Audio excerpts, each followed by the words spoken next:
안녕하세요. 저는 함샤우트 글로벌에서 AI 기획본부를 담당하고 있고요. AI 기획본부라는 이름답게 마케팅과 AI가 관련되어 있는 거의 대부분의 일들을 다 터치를 하고 있습니다. 고객사 AI 활용 교육도 하고 있고요. AI GEO 관련되어 있는 솔루션도 기획하고 직접 만들고 있고, 거기에서 저희 회사가 이제 홍보로 시작하면서 점점 통합 마케팅으로 확대를 한 회사인 만큼 언론 홍보부터 디지털 채널, 광고 크리에이티브까지 전반적인 영역을 다 담당하고 있어서 그 각각의 카테고리에서 필요한 AI 관련된 일을 다 담당하고 있습니다. 그래서 저는 이제 웹사이트 밖에서 대부분 GEO를 이야기하면 우리 홈페이지부터 어떻게 바꿔야 돼요 얘기를 시작을 많이 해요. 그게 가장 효과적이고 투입하는 시간이나 비용 대비해서 가장 큰 효과를 빠르게 볼 수 있는 거기 때문에 저는 그렇다고 생각은 하는데요. 그것도 중요하지만 우리가 지금까지 해왔던 마케팅 활동에서 그러면 어떤 부분들을 좀 고려를 하고 어떻게 변화했을 때 이제 결과물로 AI 답변에서 우리가 잘 보여질 수 있을지에 대해서 사례 중심으로 좀 설명을 드리겠습니다. 오늘 이제 세미나에서는 우선 외부 환경이 어떻게 바뀌었는지 마케팅 채널 운영 관점에서 좀 간단하게 변화에 대한 부분들 알려드리고요. 우리가 흔히 인간이 이해하고 있는 시장과 AI가 이해하고 있는 시장이 다릅니다. 그게 데이터로 확연하게 드러나기 때문에 그런 부분들에 대해서 설명을 사례 중심으로 말씀을 드리고, 외부 컨텐츠, 우리 지금까지 했던 마케팅 활동에서 외부에 있는 컨텐츠를 바꿨을 때 답변이 변하는 사례를 좀 설명을 드리겠습니다. 이 부분은 사실 간단하게 넘어가도 될 것 같아요. 여러분 앞에서 두 세션에서 충분히 어떻게 변화했는지, 그리고 여러분들이 이 자리에 와 계시는 이유도 이미 제로 클릭이라든지 검색 환경이 변했기 때문인데요. 네이버 웨이트 혹시 들어보셨나요? 지금 저희가 GU 컨설팅 때문에 고객사분들 만나면 저희 이제 네이버 어떻게 해야 돼요? 이런 말씀들을 많이 하고요. 네이버 블로그 꾸준히 운영하시고 뉴스도 대부분이 네이버를 통해서 소개가 되고 있죠. 그런데 최근에 네이버가 아주 대대적으로 네이버 생태계 아닌 크리에이터를 후원하는 프로그램을 발표했습니다. 몇백억에 달하는 실질적인 효과를 제공하겠다는 프로그램입니다.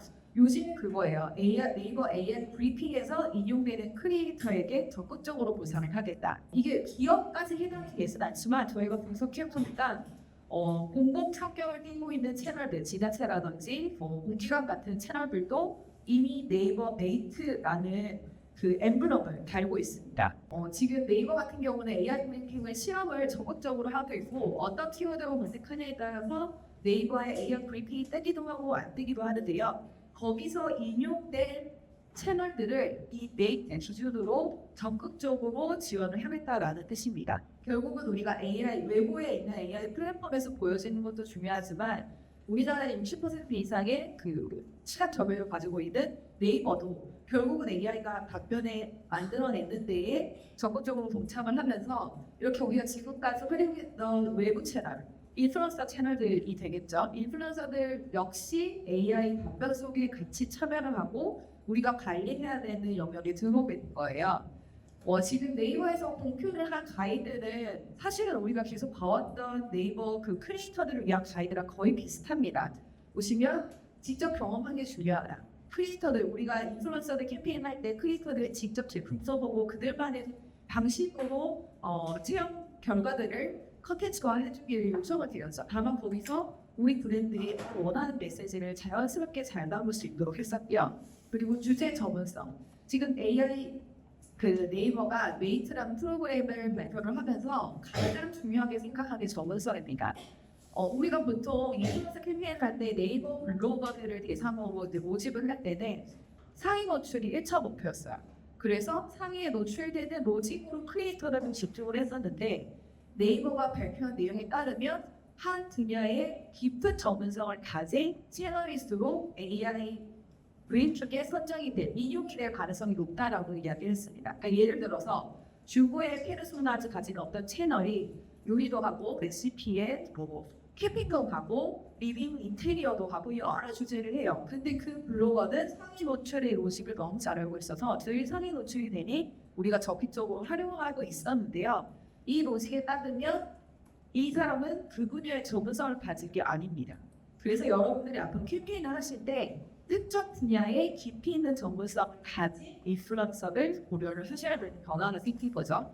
그리고 출처. 뭐 이거는 공정인공고 다들 이제 유료로 집행하시면 공정인공고 요청하실 텐데요. 그런 것들이 너무 중요해지고 또 인플루언서가 사용하는 어떤 근거, 전문 분야일수록 외부에 있는 자료들을 활용을 할 텐데 그 출처가 어딘지를 정확하게 밝히는 것까지 고려를 하겠다는 말씀입니다. 뭐 구조화는 사실 주요에서는 떼내야 뗄 수 없는 부분이고요.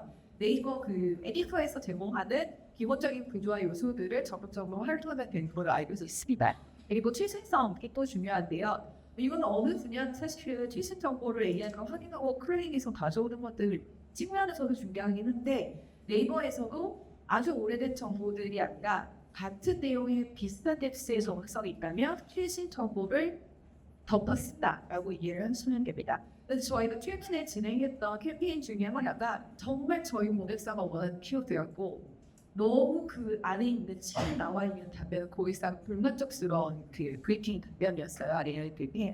그런데 어떤 걸 해도 변하지 않는 거예요. 저희가 2개월, 3개월 모니터링 해도 저희가 이제 그래서 이 분석을 해본 결과 내 안무 실성이 중요하다라고 해도 질문 키워드에 그 답변이 가장 신뢰할 수 있다. 그리고 이 채널이 신뢰할 수 있는 채널이다라고 학습이 먼저 되어 있으면 쉽게 답변이 바뀌지 않습니다. 그러니까 여러분들이 보통 우리가 포털을 타깃으로 네이버를 타깃으로 인플루언서 캠페인을 하면 항상 최신글이 먼저 올라가기 때문에 인플루언서를 계속해서 이제 캠페인들을 연이어서 하시는 경우들이 있는데요. AI 브리핑 같은 경우는 쉽게 그 답변이 바뀌지 않을 가능성도 있습니다. 그래서 처음에 우리가 핵심적으로 모니터링해야 될 키워드들을 정하고 CP로 응용하실 수 있겠죠? 키워드를 정하고 네이버에서 확인을 한 후에 그게 어떻게 변하는지에 대해서 수업도 반드시 추적 관리를 하셔야 됩니다. 그래야 우리가 원하는 키워드에 우리가 원하는 답변이 어떻게 변화하는지, 어떤 경우에 변하는지를 확인을 하실 수가 있거든요. 그래서 이런 5가지 기준으로 이제는 인플루언서를 고려할 때 단순히 추출 되는 거에만 집중해서 선택을 하실 게 아니라 전문적인지 그리고 또 한 가지 제가 빠뜨린 부분이 뭐 단순히 이웃수가 많고 우리가 이제 추적할 수 있는 조회수가 높은 사람이 아니라 사람들과의 상호작용, 댓글, 좋아요도 좀 큰 영향력을 미친다라고 네이버에서 발표를 했어요. 그래서 이런 여러 가지 요소들을 고려해서 우리가 이제 협업할 인플루언서들을 선정을 하는 게 중요할 것 같고요. 그리고 메타도 이제 우리나라에 아직 적용은 안 됐는데 메타도 AI 모드라는 거를 적용을 하면서 우선 미국 시장에서 시작했습니다. 골자는 뭐냐면 페이스북, 인스타그램, 스레드, 릴스 컨텐츠, 명확한 릴스는 이제 크로스오버 노출링이다 보니까 릴스까지 메타의 생태계 안에 있는 컨텐츠를 학습하고 이 AI, 페이스북 메타 AI가 답변을 낸다라고 발표를 했어요. 근데 여기 차이점은 뭐냐면 이 메타의 생태계 안에 있는 데이터를 바탕으로만 답변을 만들어냅니다. 그래서 여기서 우리가 중요하게 이제 생각해야 될 부분이 뭐냐면 최근에 인스타그램은 인용률이 많이 낮았어요. 저희가 봐도 그래서 인스타그램은 AI 기교를 위한 소가적인 채널은 아닌가? 라고 생각을 저희도 하고 있었는데 6월 메타가 이걸 발표를 하면서 여전히 우리가 운영하고 있는 인스타그램 또 페이스북 여전히 운영하시는 것들도 많으실 텐데요. 여기에서는 정보가 중요하다. 다만 포인트는 뭐냐면 지금 이 메타 생태계 안에 있는 콘텐츠들은 대부분 개인이 올리는 그러니까 기업 계정도 있지만 사람들이 그냥 떠드는 콘텐츠들도 많아요. 스트리밍 하시는 분들 아시겠지만 굉장히 그 다양한 종류의 콘텐츠들이 있죠. 사실이 아닌 내용도 있고 개인적인 소감도 있고 일기장처럼 쓰시는 분들도 있고 그런 것들도 다 인용이 그대로 될 수 있습니다. 그렇기 때문에 우리 브랜드와 관련되어 있어서 잘못된 정보가 인용될 제 선자의 콘텐츠가 인용될 가능성이 굉장히 높고 플랫폼의 특성상 정말 잘못된 정보가 노출될 수 있어요. 그래서 우리 브랜드가 내보내는 정제된 정보가 항상 잘 인용될 수 있도록 관리하는 게 앞으로 더 중요해질 수 있습니다. 그리고 한 가지 또 큰 차이점은 뭐냐면 세 번째 포인트로 릴스의 음성과 자막도 인용이 됩니다. 보통 영상은 뭐 유튜브나 G뷰에서는 유튜브에 있는 자막이나 멘션, 설명글들이 주로 인용이 된다라고 알려져 있었는데요. 메타 AI가 발표한 내용에 따르면 릴스에서 이제 음성으로 발언을 하는 정보값들도 인용의 근거가 됩니다. 그래서 우리가 저희 고객사 한 고객사 같은 경우도 인스타그램에 그냥 감성한 그냥 음악이 쭉 깔리면서 어떤 느낌적인 느낌을 전달하는 콘텐츠들이 굉장히 많았어요. 그래도 이 콘텐츠는 인용 계산을 안 되는 거죠. 안에 변환을 해서 활용할 수 있는 정보가 없기 때문인데요. 여러분들이 지금 뭐 자막을 달거나 음성으로 전달하는 어떤 정보들도 다 이제는 메타 AI의 인용 계산이 될 수 있습니다. 그래서 그 안에서 정보값을 충실히 잘 전달하기 굉장히 중요해지고요. 이런 변화들이 계속 일어나고 있어서 저희가 실험을 하나 했습니다. 우리가 브랜드가 어떤 맥락에서 어떻게 인용할 수 있는지를 마침 또 월드컵도 있고 해서 이제 월드컵에 관련되어서 AI가 브랜드를 어떻게 인식을 하고 있는지 또 어떤 채널을 인용하는지를 저희가 분석을 했는데요. 분석의 기준은 월드컵과 관련되어 있는 제품 카테고리들 중에 9개를 저희가 이미 선정을 했고요. 그 안에서 이제 88개의 질문들을 일반적으로 물을 수 있는, 예를 들어서 월드컵 중계 볼 때 뭐 하면 화질이 좋은 TV는 뭐야? 사운드바는 뭐야? 메뉴 추천해줘. 이런 식으로 굉장히 그 브랜드가 언급되지 않고 일반적으로 할 법한 질문들을 이제 선정을 했고요. 세계 모델, 냉정으로 가장 많이 쓰는 챗GPT, 제미나이, 퍼플리시티에 저희가 2차례 대시본을 돌려서 답변을 받았습니다. 그래서 총 900개 이상의 답변 그리고 4,000개 이상의 인컴 채널을 분석을 했는데요. 우선 첫 번째 우리가 생각하고 있던 그 월드컵 이번 월드컵 공식 맥주 후원사가 어딘지 아세요? 우리나라는 카스고요. 글로벌은 버드와이저였어요. 근데 버드와이저가 순위에 나오지가 않았어요. 이 굉장히 이상한 거죠. 왜냐면 예를 들어 우리가 포털에서 검색을 했다면 2026년 월드컵 글로벌 맥주 월 한다던가 월드컵 맥주라고 했으면은 버드와이저가 열심히 마케팅을 했으면 관련 콘텐츠들이 이제 먼저 보였을 텐데 AI 상에서는 하이네켄이 1위였습니다. 그리고 다음이 다행히 카스가 나와 있어요. 이렇게 우리가 생각하는 브랜드 인식과 AI가 생각하는 이 인식하고 있는 브랜드가 전혀 다르게 나타날 수 있고요. 그리고 이번에 중계권 때문에 난리가 났었죠. JTBC가 이제 법정 관리 들어가고 하는 이슈들이 이제 생겼는데 네이버가 이번에 치기직으로 대박을 터뜨렸습니다. 그래서 그런지 네이버가 상위에 노출이 먼저 노출이 되긴 했으니까 가장 많이 언급이 됐고요. 그 다음에 KBS 계열인데 그 아래로 보시면 실제로는 월드컵 중계권이 전혀 없음에도 불구하고 사람들이 쏟아낸 데이터들이 많다 보니 실제 어떤 월드컵 중계를 보려면 어떤 채널을 봐야 돼? 어디는 무료로 볼 수 있어? 이런 질문들에서 전혀 관련이 없는 채널들이 같이 언급이 됐습니다.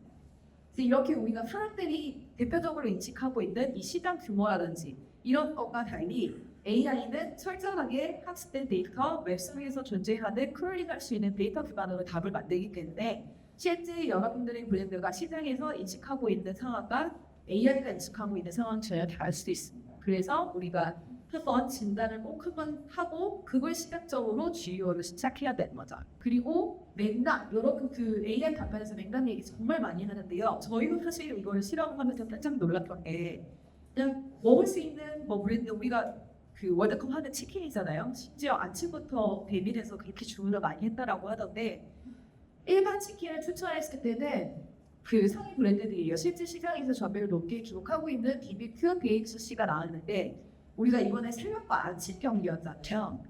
그 맥락을 집어넣으니까 또 건강하게 굽는 걸로 알려져 있는 군대갈이 필요 나왔습니다. 이렇게 AI는 앞뒤 맥락, 어떤 상황인지, 언제 먹는지, 누가 이런 걸 즐기는지에 대한 연결되어 있는 맥락에 따라서 이렇게 결과가 달라질 수 있기 때문에 여러분들의 브랜드, 여러분들의 서비스와 어떤 상황에서 어떤 맥락으로 소비자들이 질문을 하게 되는지 리스닝 마인드를 활용하셔서 CEP를 잘 발굴하셔서 모니터링 하시는 게 중요할 것 같고요. 저희가 채널을 또 들여다봤습니다. 이 전체 이제 답변에서 어떤 채널을 가장 많이 인용하는지 봤더니 이것도 또 의외였어요. 저희가 2025년부터 쭉 데이터를 뽑아서 계속 이제 리포트들을 이제 내부적으로 연구를 하고 있는데 인스타그램이 없었거든요. 인스타그램이 정말 크롤링이 안 되고 차단이 되어 있다고도 알려져 있었고, 그럼 인용이 진짜 안 되나 보다 했는데 인스타그램이 가장 많이 나왔습니다. 물론 이게 월드컵이라는 주제이기 때문에 인스타그램 인용이 많이 된 것도 있지만 인스타그램이 점점 이 AI 크롤링의 문을 좀 열어주고 있다. 구글이 지금 검색 결과에서 인스타그램 굉장히 많이 잘 보여주고 있어요. 그것처럼 인스타그램 점점 열려 있고 또 나중에 페이스북 AI 모드가 들어오게 되면 더 이런 인용들이 많이 늘어나겠죠. 보시면은 상위 출처가 대부분 소셜이에요. 외부 채널이죠. 기업 채널이 없었습니다. 기업 채널은 12건 밖에 있었어요. 그래서 여기서 얻을 수 있는 인사이트는 우리가 지금 외부 채널, 우리가 최소한 우리가 다른 사람이 쓰는 건 모르겠지만 우리가 만드는 컨텐츠들은 컨트롤을 지금부터 GEO에 최적화해서 해야 된다.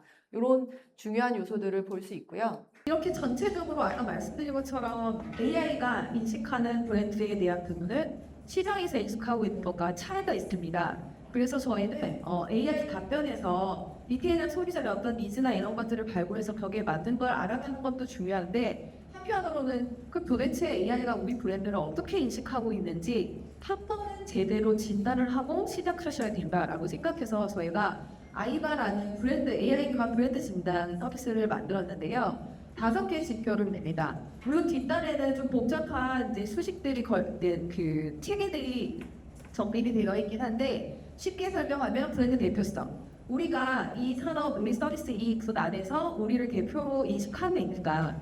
충분히 그 관련된 데이터가 축적돼 있어서 그 안에 들어갈 수 있는 바가 있고요. 브랜드 점유율. 이거는 단순 노출에 대한 부분이죠. 그리고 브랜드 경쟁도는 어떤 경쟁사와 우리가 경쟁을 하고 있는 것처럼 답변에서 보여지는 걸 들여다봐야 되고요. 브랜드 영감은 우리가 지금까지 내세웠던 메시지들이 AI가 충분히 잘 인식하고 답변으로 제공하고 있는지, 그리고 브랜드 세트레이트라고 해서 긍정 부정도 중요한데 중립이 더 주목해야 할 포인트입니다. 아무 가청이 없이 중립만 뭐 99%다. 또 사실 소비자들이 맥락 없는 아주 담백한 정보만 소비하고 거기에 대한 어떤 호불호가 만드는 형성이 되기가 어려워요. 그래서 이런 맥락에서 특정 맥락에서의 센티멘트도 꼭 들여다보셔야 되는 요소이고요. 그래서 이걸 종합해서 하나의 점수화를 해서 꾸준히 이 점수가 어떻게 변화되는지 우리의 마케팅 활동에서 이 점수의 등락이 어떤 변화를 가지고 가면서 이어지는지를 패턴을 추적하시는 거를 꼭 추천을 드립니다. 저희가 이런 분석을 했을 때 저희 이제 고객사가 한번 진단을 했어요. 가구 브랜드인데요. 라이프스타일 가구 브랜드인데 학생 가구로 초점이 많이 맞춰져 있었어요. 소비자들은 학생 가구 하면 이 브랜드를 하고 떠올리는 그런 브랜드였는데요. 그래서 좀 더 폭넓게 시장을 파악하기 위해서 진단을 진행했고 특이점은 이제 전체 인용 채널에서 언론이 7.7%였습니다. 답변을 만들기 위한 인용 채널이었는데요. 특이한 게 매거진의 웹사이트가 가장 많이 끌려왔어요. 상위 탑5 중에 매거진 웹사이트가 끌려오고 나머지 우리가 생각하는 뭐 조선일보, 뭐 한국경제 이런 매체들이 전혀 없었습니다. 라이프스타일 브랜드는 이런 채널에 집중적으로 공략을 해야 된다는 결론이 나올 수 있죠. 이런 진단을 한번 하게 되면 우리가 어디를 공략해야 되는지, 왜냐하면 우리가 트레이스로 하고 있는 시장에 대한 현황을 봤기 때문에 우리가 부족한 갭을 찾을 수가 있는 거예요. 두 번째는 건강식품 브랜드인데 저희가 홈페이지랑 네이버 블로그를 동시에 공략을 했습니다. 그래서 관련되어 있는 프로바이오틱스 관련된 전문 정보를 홈페이지에 대량으로 쌓았고요. 비슷한 형태, 같은 주제의 내용을 조금 형태를 바꿔서 블로그에 그치다 결과 네이버에 3개월 만에 네이버 브리핑에 실제로는 없었는데 거의 30% 정도, 기존 대비 30% 정도 인용이 확 늘어난 걸 볼 수 있었습니다. 물론 이게 네이버가 AI 브리핑을 강화하면서 본인의 채널들을 많이 이용하면서 이제 좋은 결과를 만들 수 있었고요. 그래서 여러분들도 지금 이미 네이버 블로그가 있으시다 그러면 거기에 컨텐츠를 쌓고 네이버 블로그 채널, 우리 채널 컨텐츠가 서로 인용되도록 하는 게 굉장히 중요합니다. 이제 마지막으로 이런 컨텐츠들을 외부 채널과 협업하고 내부에서도 자체적으로 만들어내고 하면서 그러면 각 분야별로 어떤 채널이 주로 인용이 되는지 이거를 저희가 좀 연구를 해서 고객사 서비스를 할 때 참고를 해야겠다. 기준점으로 좀 삼아야겠다라고 생각을 해서 이제 인용 인덱스, 인용 지수를 저희가 매달 수집을 하고 있습니다. 22개 산업군이에요. 22개 산업군에서 기본적인 질문 세트를 만들고 어떤 채널을 주로 인용을 하는지를 연구를 하고 있습니다. 저희 이제 AI 연구소도 제가 담당을 하고 있는데 이거는 어떤 서비스로서의 제공하기보다는 실제로 이 산업군에 계시는 분들이 좀 참고하실 수 있도록 하고 있어요. 그래서 이 결과는 지금 전 산업군을 통계를 낸 거고 저희가 이 컨텐츠들을 이제 7월부터 네이버 프리미엄 컨텐츠로 이제 발행을 할 예정이에요. 저희도 이게 또 실험이거든요. 왜냐하면 네이버 AI 브리핑이 인용하는 채널이 네이버 블로그뿐만 아니라 카페, 지식인에도 전문가분들 활동하시죠. 그리고 프리미엄 컨텐츠에도 인용을 하겠다라고 발표를 했습니다. 그래서 저희도 또 새로운 실험을 또 시작을 하는 건데요. 인용 지수에서 좀 참고하실 만한 건 얼마 전에 발표가 있기는 했는데 한국 경제가 정말 어떤 분야에서도 한국 경제가 가장 많이 인용이 됩니다. 뭘 하셨는지 모르겠지만 인용이 잘 돼요. 그래서 그냥 언론 홍보 잘 모르겠지만 기사 내야겠다? 한국 경제에 내시면 됩니다. 무슨 수를 써서라도. 그래서 이런 식으로 참고를 하실 수 있고 저희는 이제 22개 산업군별로 좀 다르게 분석을 해서 이제 이런 지표들을 볼 수가 있고요. 뭐 SNS는 유튜브가 가장 많이 인용이 되고 있어요. 컨텐츠, 뭐 전 세계 컨텐츠가 거기에 집중되고 있기 때문인 것 같은데요. 그래서 이런 지표들을 7월부터 네이버 프리미엄 컨텐츠에서 확인을 하실 수가 있습니다. 그래서 오늘 결론은 우리가 웹사이트 밖에서 무엇을 쌓을 것인가를 봤을 때 맥락이 중요하다. 외부 컨텐츠에 발행을 할 때도 아까 보셨죠? 맥락에 따라서 전혀 AI 답변이 달라지는 거. 그래서 상황이랑 니즈를 정확하게 파악하는 게 중요할 거고요. 그리고 경험이랑 체험. 네이버에서도 이야기했죠. 실제 본인이 인플루언서, 크리에이터가 직접 경험한 걸 바탕으로 했을 때 가장 잘 인용을 하겠다라는 거였고 이렇게 채널이 어디가 우리 분야에 어떤 채널이 가장 많이 인용되는지를 확인하고 그 채널부터 공략을 해야 된다는 게 중요하고요. 그리고 아까 제가 건강식품 예를 들었던 것처럼 메인은 홈페이지로 가져가되 그것들이 확산될 수 있는 채널, 네이버라든지 그 외에 다른 채널들을 적극적으로 활용해서 전반적인 권위 있는 구조를 만드는 방향으로 전략을 좀 수립하시기를 제안 드립니다.